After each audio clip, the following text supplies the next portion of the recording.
and he shall be unharmed.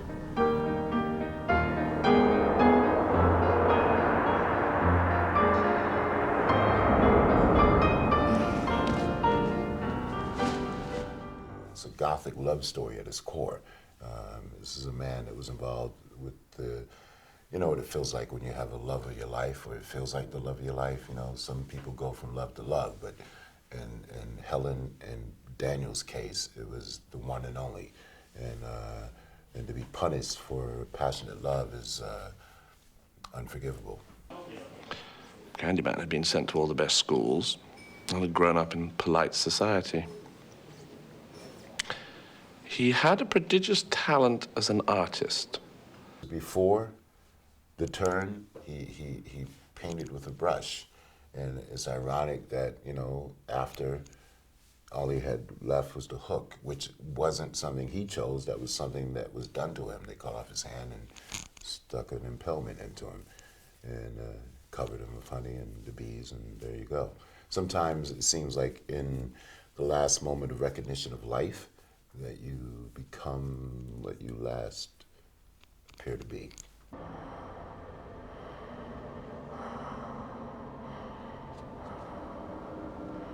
Well, our costume designer for the first one, Leonard, I don't remember Leonard's last name, but he designed it. He had this brilliant coat made up. I had to go to this Mexican designer down on Hyperion, made it and fitted it, and he was big on the shoes.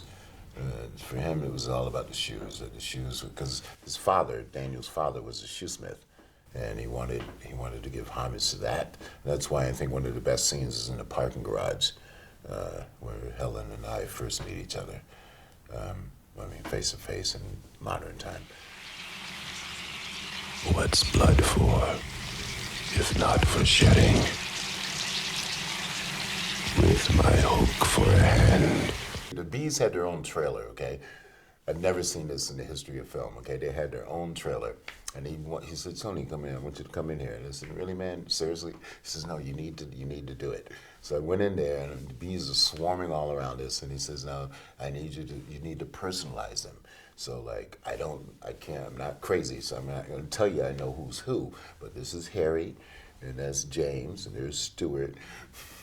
They're gonna be intimate friends of you, and the more you embrace them, the more they're gonna think that you are their master.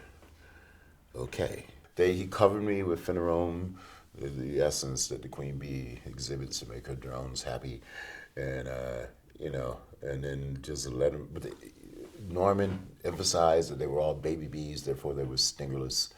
And don't worry, but throughout the three of them, I got at least 27 stings.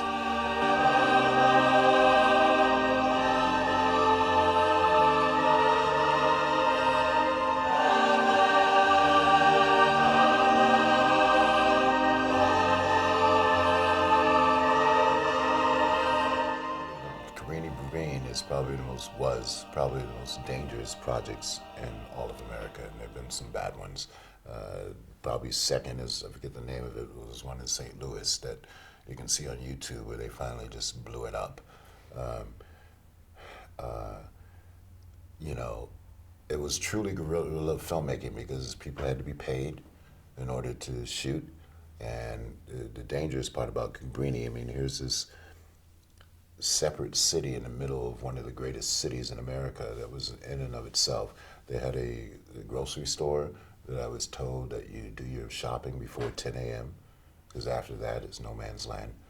There were 5 different gang factions within Cabrini, and when you have 5 people that can't stand the other colors, you got constant gunfire.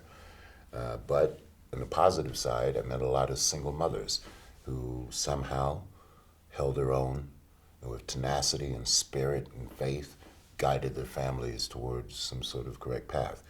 And there are people that really felt, I don't know if myth becomes reality or reality becomes myth, but they felt that there was an entity called Candyman. I don't know if Bernard, I haven't been able to ask him this, and I will, whether he picked that up from somewhere, because we did this before the internet really took form, that there was an entity in Cabrini Green called this spirit. And I think in the first one you see, because like for the first 45 minutes, I don't even appear. There's imposters and stuff. And that could have been closer to the reality that they were subscribing to. Helen. Yes? Helen.